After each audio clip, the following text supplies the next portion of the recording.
Share with me the prayer that was prayed April 27th, 1975 for the rededicatory concert. Pray with me. O God of beauty and harmony and presence, the heavenly choirs chant their chorales, and harps and trumpets resound as many voices and many waters. We come with glad thanksgiving today that we have been led to rebuild and maintain this organ, and that it will beautify thee in worship. And we give thanks, O Lord, for the talented minds and fingers and devoted hearts of all those who play this instrument both today and in the days to come. For them who bless us with their music, we ask blessings always. O God, who are worthy of careful and sincere worship, accept our ministry of music in this hallowed place of prayer. May the people of this generation and many generations to follow be richly increased in spirit. O God, who unlocks doors of the soul through the medium of music, and who speaks courage and peace to our hearts through harmony and song, open our lips, O Lord. Our mouth shall forever sing thy praise. Attune our hearts unto thee, that we may worship thee in spirit and in truth, as we dedicate this organ and its influence to thee alone and thy glory alone. Amen. Well, hello and welcome to you all this morning. My name is Reverend William Canady, and I am privileged to serve as the Director of Music here at the First Christian Church. Today marks a special moment in the history of our church.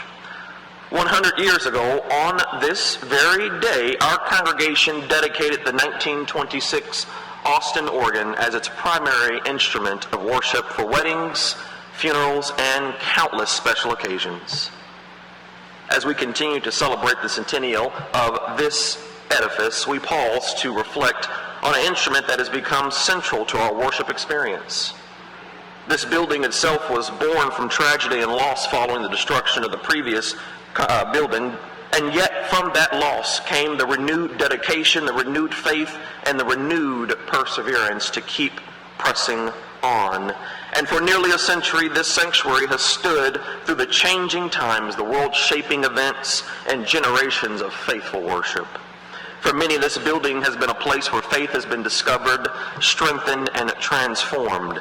It is a place where hope continues to be found even yet today. I'll let the minister take that one. Amen. As Mr. Brett Schondelmeyer said to us in the weeks prior, this building was dedicated not only to this congregation, but also to the community of Independence, Missouri. And yet, more than historic structure, it is our church. And like home, what makes it special is not merely the place itself, but the people who have filled it with life, music, and faith. As organist, I am humbled to serve. I'm humbled to serve in a legacy of music greater than myself. For nearly 140 years, generations of musicians have shaped the worship and the life of this congregation since the 19th century, I can go back and say. According to the church archives, I did do just a little bit of research, and I do apologize in advance for any omissions or inaccuracies. But from the record, the first organist that served this church served prior to the 1880s by the name of Mrs. Molly Hughes. It was in 1880, that Mrs. J.H. Montague served, followed in 1892 by an individual by the name of Stella Masters. It was then in the 1890s that Dr. W.H. Schultz served. It was then, around this time and in the transitions, that indeed our longest serving organist, Mrs. Canady Johnson, served from 1908 to 1963.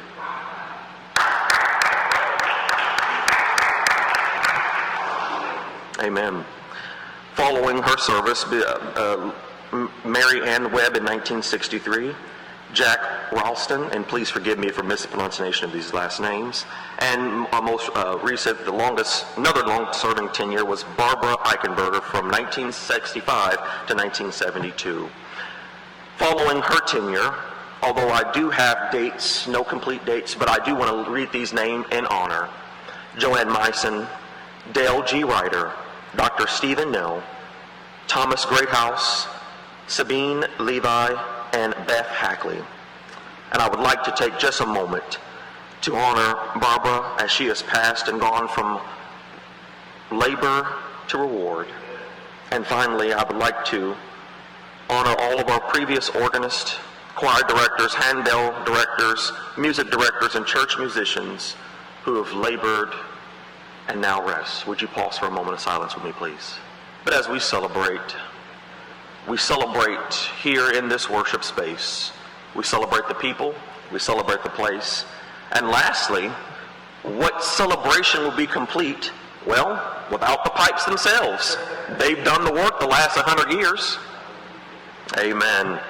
On May 30th, 1926, the First Christian Church dedicated its newly built Austin organ, Opus 1360. This instrument featured 3 manuals, but actually featured fewer pipes than the previous organ they had, which was lost in the 1918 fire. Yet the instrument would not remain this size for long. Through many memorial gifts and tonal additions, it continued to grow over the decades. Some milestones that I'd like to highlight in the life of this organ. In 1933, the very chimes that still play today were dedicated in memory of the former organist Molly Hughes. Nearly a century later, they are still functional and they still ring in the sanctuary today. In 1947, the Vox Humana was added in honor and dedication of Mr. and Mrs. Wallace Gregg by Stanley Gregg and family. The stop would be later revised and turned into the Crumhorn in our division, which is still used till this day. In 1947, the clarinet stop was added in memory of the Ernest and J.C. Davis. In 1951, the entire echo division that we've probably never seen but heard every Sunday, which is in the balcony, was added in memory of Mr. and Mrs. John Wesley Modi through the generous donation of Sally Watt Kitchen. And in 1970, the organ began to show its age, but nearly at the end of the decade, Mr. Michael Quimby of the Quimby Pipe Organ undertook one of the most significant renovations to this church's history. The instrument was completely redesigned and redone tonally. These improvements expanded its versatility, bringing us into a broader and more modern musical repertoire than its 1926 birth. And lastly, in 1980s, we received our new console at this congregation to the tune of about $37,000 in 1984. Now, I wasn't born then, and I'll tell my age, amen. But that's a lot of money today. But that investment was made, and several ranks of pipes were added. I've always said this, and I'll continue to say this. The one thing about this pipe organ that I cannot get over and that I do not like is that you cannot see the pipes. We just hear them and we feel them. But after this service, I do want to give an opportunity for anybody who wants to see the pipes to have a tour. So catch me and I'll give you a tour. But nonetheless, for a century, this pipe organ has faithfully served the First Christian Church of Independence. All 3 manuals, 27 ranks, 38 stops have led for almost 100+ years. And might I say, I do believe that she is one of the longest serving employees outside of David Wade. Amen. I don't think he has his hearing aids on. Amen. But as we give thanks for the musicians, for this great congregation, and this beautiful sanctuary, we give thanks to the many enduring voices of this instrument, the many voices that have proclaimed that God's presence is among us and continues to be among us. And God willing, we will continue to do so for generations to come.